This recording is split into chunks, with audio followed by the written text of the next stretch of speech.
Ndo Zumana Balo. Mɔgɔ bɛ don i ka jamana tenni na ka sabu kɛ ko k'i ka jamana lakana. Mais n'i y'a ye an ka finitigiw tɛ ka se ka jamana lakana bi bɛ ka kɛ dugudenw kan, population kan ani nord la olu an ka kɔrɔnfɛ mɔgɔ minnu bɛ yen. Bon ne yɛrɛ y'a kɛ jamana ɲɛmɔgɔw nɔ ye. Parce que bi bi in na jamana ɲɛmɔgɔ si tɛ yen nɔ ko min ka so encercler tɛ ni tenitigiw yɛrɛ ye fɔlɔ k'u yɛrɛ ka sécurité maintenir n'u ka denbaya. Bon e ka population dun olu bɛ insécurité la. E yɛrɛ dun kɔlɔsilen don ka ɲa. E ka dugudenw kɔlɔsilen tɛ ka ɲa. C'est que i yɛrɛ kan ka dɔn depuis ni ye k'a fɔ k'i bɛ fili kɔnɔ. Ne tɔgɔ Dramane Kamara. K'a fɔ k'an ka tenitigiw tɛ ka se ka jamana lakana ne ma sɔn o kuma ma. Bon janfa de b'u kan quoi. Ni n ko janfa b'u kan hali wagati min na mara taara Kidali an ka mɔgɔw ye Kidali minɛ même pas 30 minutes. Mais janfa jugu bɔra yɔrɔ ni fɛnw na ka na an ka mɔgɔw faga ka dɔw ni bɔ. Donc ane mo janfa dɔrɔn de don quoi. Sinon n'i y'a dan an ka sɔrɔsi ninnu ma wallahi heure fila an bɛ yɔrɔ minɛ. Ne tɔgɔ Isa Jara. I mana mɛn i bɛ jamana lakana o y'a sɔrɔ i labɛnnen de don ou bien o y'a sɔrɔ i labɛnnen de don et puis ordre de dir'i ma fana i ka se ka jamana lakana ani wariko fana b'a la quoi. An ka sɔrɔsiw tora nin wariko yɔrɔ fana la quoi. Ne tɔgɔ Birama Jara. Jamana lakanabaliya sababu bɛ an population yɛrɛ de la fɔlɔ. Parce que an de politigiw de bɛ se ka jɛ k'an bolo di ɲɔgɔn ma ka baara kɛ. O baara ɲa o sababu bɛ se ka o population de la. I y'a faamu. N'an segara fɛn na an ma se ka fɛn min faamu n'o o kunnafoni bɛ se ka lase lakanabaaw ma. O de bɛ se ka kɛ sababu ye ka fanga don u ka baara la u ka se ka lakana. Ne tɔgɔ Tijani Kamara. Gɛrɛntɛ de b'u kan.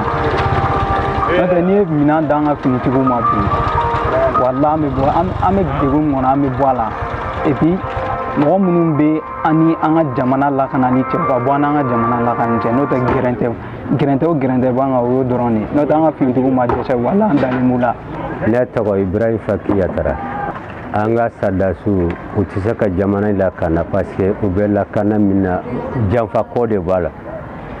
U bɛ janfanciw de cɛ ma olu de bɛ k'u trahir fan bɛɛ parce que janfanci minnu b'a la minnu kan k'u hakili to armée yɛrɛ taacogo n'a segin cogo la olu bɛna ka na tiɲɛli kɛ ka armée to a sigiyɔrɔ kelen na olu ɲɛ t'u taatɔ la u natɔ m'u ye u taatɔ fana m'u ye donc u nakun an ka jamana in kɔnɔ ka na fɔ ko u bɛna sécuriser olu yɛrɛ kan ou bien k'an ka armée couvrir u bɛ mun de ɲɛ la o tɛ fɛn ɲɛ. U nali ma fɛn ɲɛ n'a ma fɛn tiɲɛ yɛrɛ a ma fɛn ɲɛ olu yɛrɛ bɛ taa bɔ ka bin olu yɛrɛ kan u k'olu yɛrɛ faga u tɛ se k'o ye donc janfa in dan de don janfa sera a dan na u ka hali n'u récupérer ka bɔ yen o yɛrɛ ka fisa parce que u mana don min na a ma se nin bɛɛ ma o. Ne tɔgɔ Alassane Diallo. An ka ɲɛmɔgɔ minnu bɛ yen i y'a faamu wa donc sisan nɔ ka an ka mɔgɔw labila quoi parce que olu b'a fɔ ko kisɛ tɛ se ka ci quoi i y'a mɛn ko fo sariya dɔ ka d'i ma bon olu ko ninnu m'a fɔ o tɛ tiɲɛ ye o ye tiɲɛ ye mais n'a ma lajɛ mɔgɔw bɛ ka sa mɔgɔw bɛ ka sa u ka fɛɛrɛ kɛ pour que an ka mɔgɔw bɛ se ka kisɛ ci cogoya min na sinon ko tɛ se ka to tan an da ne yɛrɛ dara IBK la ka hali n ka baara yɔrɔ de datugu ka taa voter IBK ye mais ko bɛ ka taa cogoya min na ko taabolo man ɲi hali dɔɔni sanga ni waati i sigilen hali baara yɔrɔ i b'a mɛn de ni mɔgɔ sara nin yɔrɔ la ni mɔgɔ sara nin n'i ye se k'i yɛrɛ ye non a tɛ tɔ foyi t'u la an somɔgɔw bɛ ka sa cogo min na an somɔgɔw bɛ ka sa ten.